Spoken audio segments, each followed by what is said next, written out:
I don't even know where to start this story.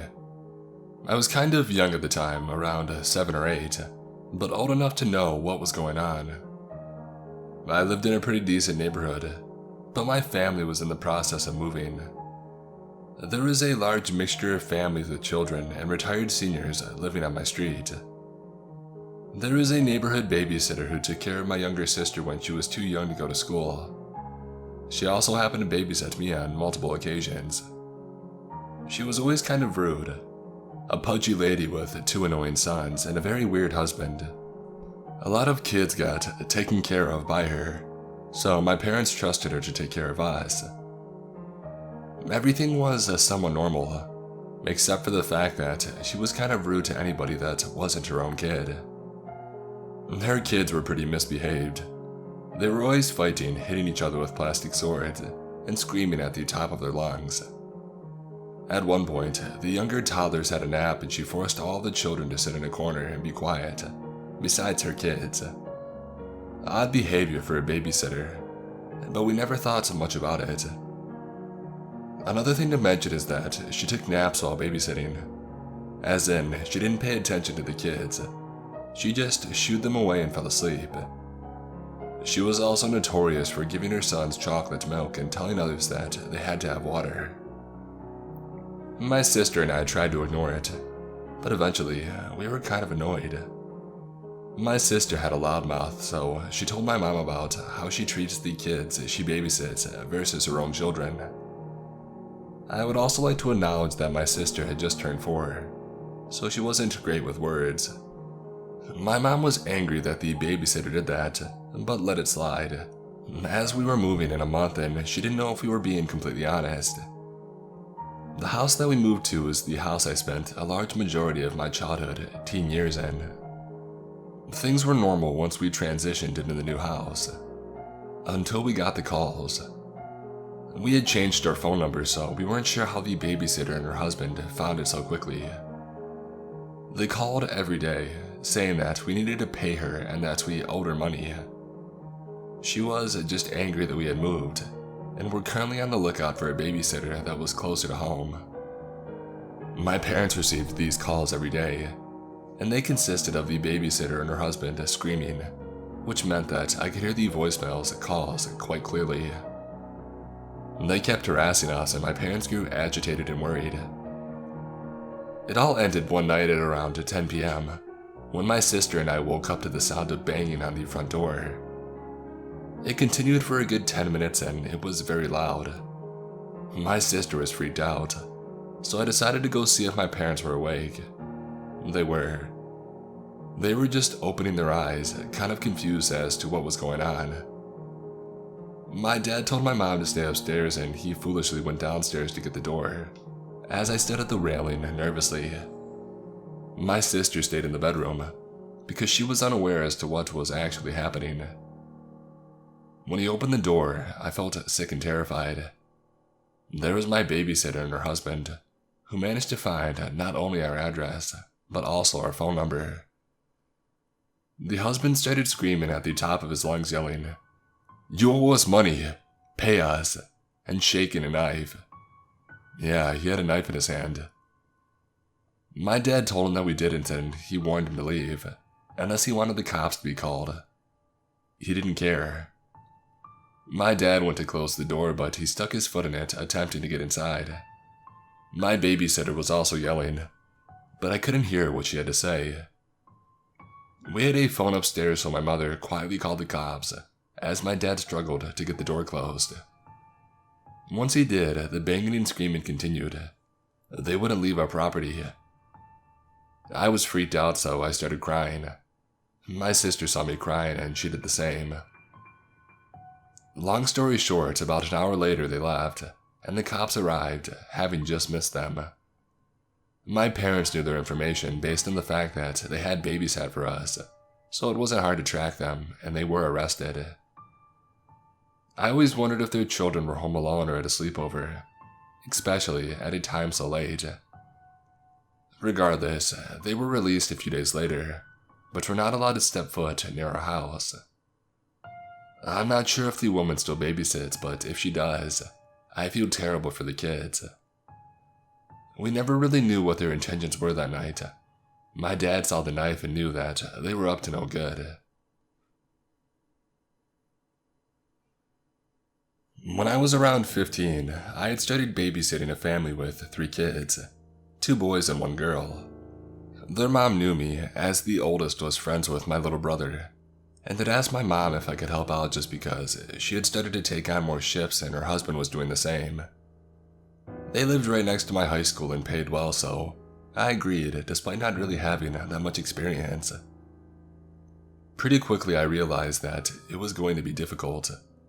The kids were great, but I was nervous around them. The oldest was totally fine, and just played on his Xbox most of the time or did his homework. But the 2 youngest were a different story. The middle child, the daughter, was completely obsessed with horror movies, and on more than one occasion, I had to hide the knives from her since she wanted to reenact them. And the youngest son tried to set fire to the Christmas tree. I know what kids can be like since I have a lot of younger and older cousins, but these ones drove me insane and I would constantly worry about them hurting themselves or each other. If they played up, I would threaten to call their mom, which normally would work. It was after a few months that I realized that if I had mentioned the dad, that's when they would really just behave and do what I had asked, so that's what I started doing. Now, I never really ever met the dad. I just knew that the guy was pretty tall and he was a big build, but was always described to me as still being really nice, so I never thought about it. On this occasion, I had said to the youngest boy that I would call his dad if he didn't stop behaving, which resulted in a huge tantrum. So I ended up calling him and explaining. Luckily for me, the dad was getting off work early, so he said that he would get home as quick as he could, and apologized for the kid's behavior. When I had explained this, the kid was sobbing and ended up locking himself in his room. That day, the dad got home and they weren't joking around when they said that he was tall. I'm only 5'3" and I was 15. When I saw him having to crouch a little to get through the door because of his size, I remember thinking, oh crap, no wonder the kids won't misbehave when he's here. I said hi and apologized for the work call, which he just brushed off and said that it needed to be done and not to worry. We were both sat on the couch. I can't really remember why, but I think we were talking about what days they needed me for. Now at this stage, the 2 youngest had went outside to play while I was in with the oldest, as I had just been tidying a little from dinner. I was pretty weirded out because his oldest started to get pretty antsy when I asked to go to the shop. Kept making excuses to his dad, so I just offered to go. I could see the dad visibly frustrated, and just wanted to defuse the situation. Now, I would like to point out that everything seemed normal at this point, but I remember feeling really intimidated by the dad. I'd only met him this one time and spoke for no more than 20 minutes. It turns out that the oldest had said to his mom that he didn't want me left alone with his dad, as he had apparently been watching me a little too closely during our short encounter. The parents had asked me to babysit later on in that week, which I had agreed to, however, in the space of a few days, that quickly changed. I got a text from mom apologizing for the last-minute arrangements, but saying I couldn't babysit. I was a little agitated since I had changed plans but wasn't too bothered, and just said that it was fine, and to let me know when she needs me.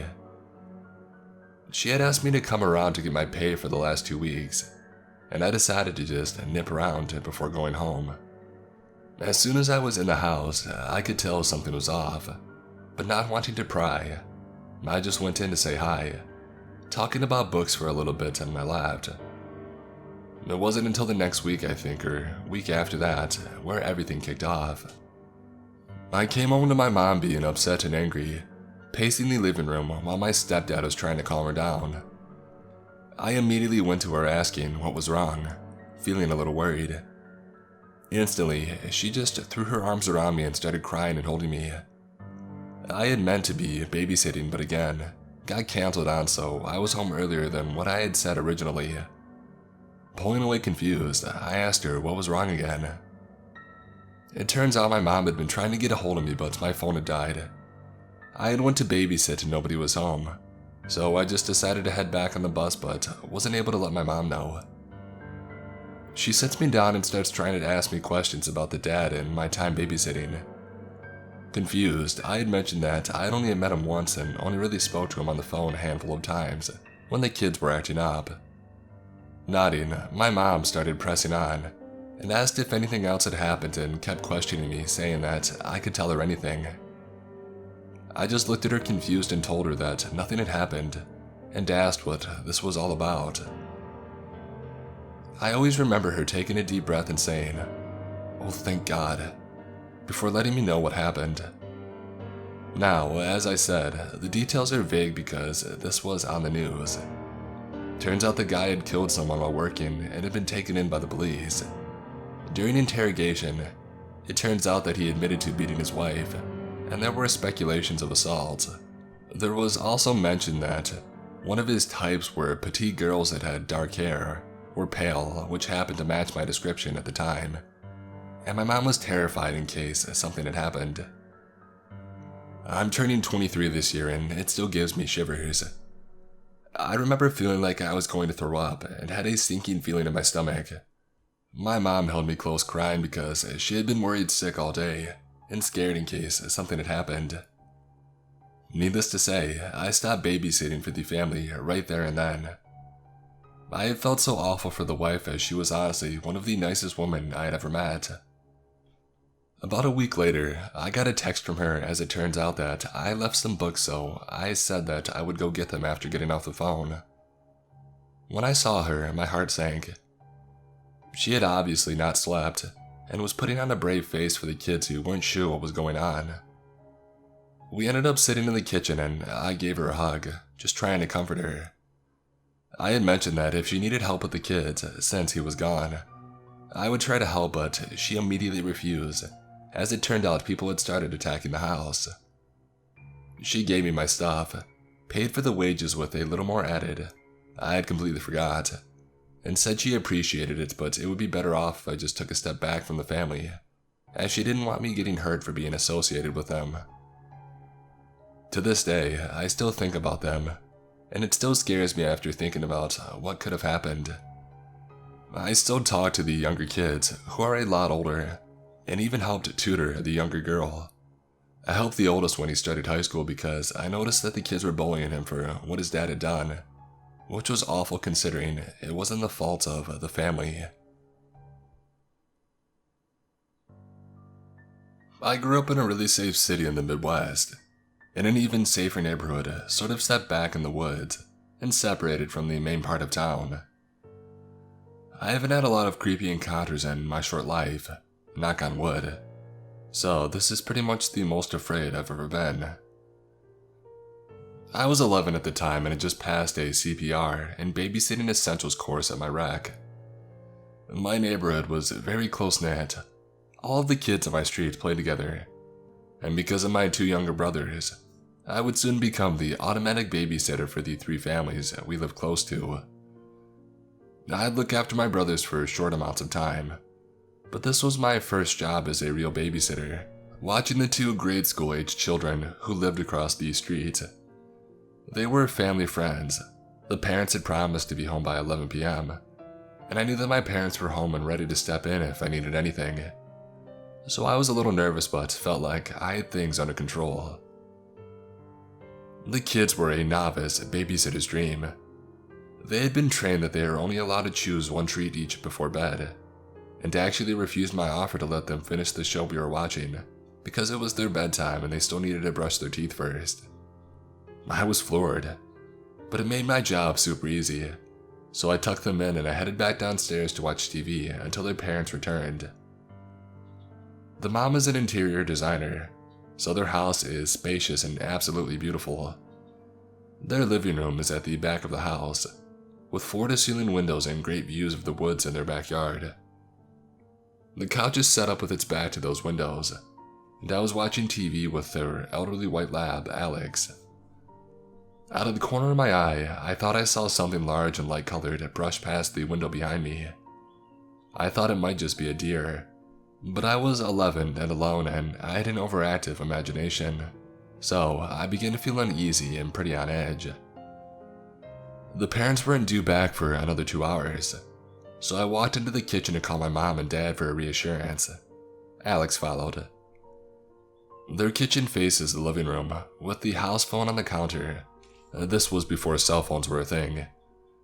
Standing at the counter dialing my parents, I had a clear view through the broad archway into the living room, and out those enormous windows into the backyard. Alex laid down at my feet as I stood next to the counter, and told my mom that I thought I had seen something out the window. Hearing her voice was as comforting and reassuring as I thought it would be, so I told her that no, I didn't need Dad to come over, and that yes, I would call her if I needed anything at all. I had hung up the phone and sat down on the floor to rub Alex's ears and belly for a few minutes, still kind of wary of the living room. I hadn't been there too long before I caught a glimpse of something odd outside those giant windows. I looked harder, past the glare of the TV, and noticed a tiny light bobbing around in the woods. Probably just a neighbor, I thought, but as I watched, the light seemed to be moving in what was undeniably my direction.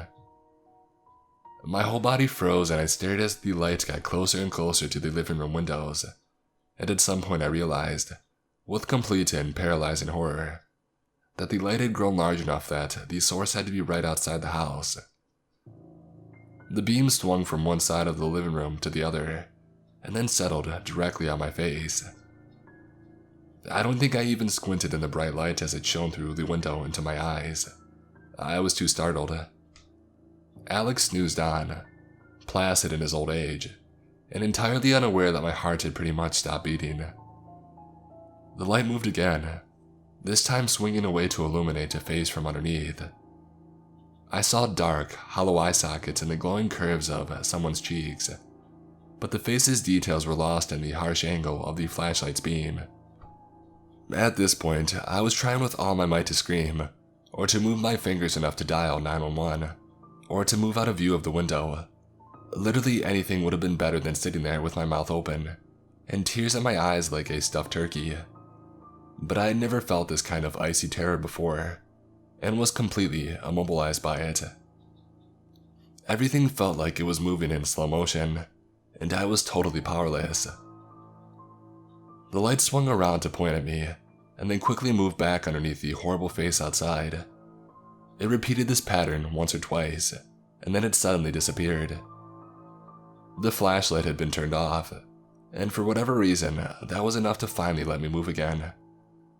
I quickly stood and hit dial, about to call 911, as I mentally debated whether to hole up in the master bedroom with the children, or just grab them and try to run out the front door to my parents' house. The rec class had not prepared me for this. Before I even got as far as the foyer, and the first one, though, I had heard a loud boom and felt my gut leap into my throat, as I realized that I had remembered to close the main garage doors and lock the door from the garage to the laundry room, but couldn't remember locking the main door from the garage to their backyard. I almost dropped the phone as someone began pounding on the interior door. Through the pounding, though, I could hear a voice. A really familiar voice. "It's Dad! Let me in!" I stumbled over, completely numb, and I unlocked the door. My dad could hardly stand up. He was laughing so hard. Apparently my mom had sent him over to anyways to check on me, and make sure that there was nothing to be afraid of. He had done a quick sweep of the woods and backyard with the flashlight, under the assumption that Mom had mentioned he'd be coming over. He saw me through the window and attempted to show me it was him by pointing at me and then shining the light on his face, under his freaking face. He was unaware that these shadows made it impossible to tell who he was, until he saw the color drain from my face and realized that he had just given me the scare of my life. He thought it was pretty funny. I didn't really agree.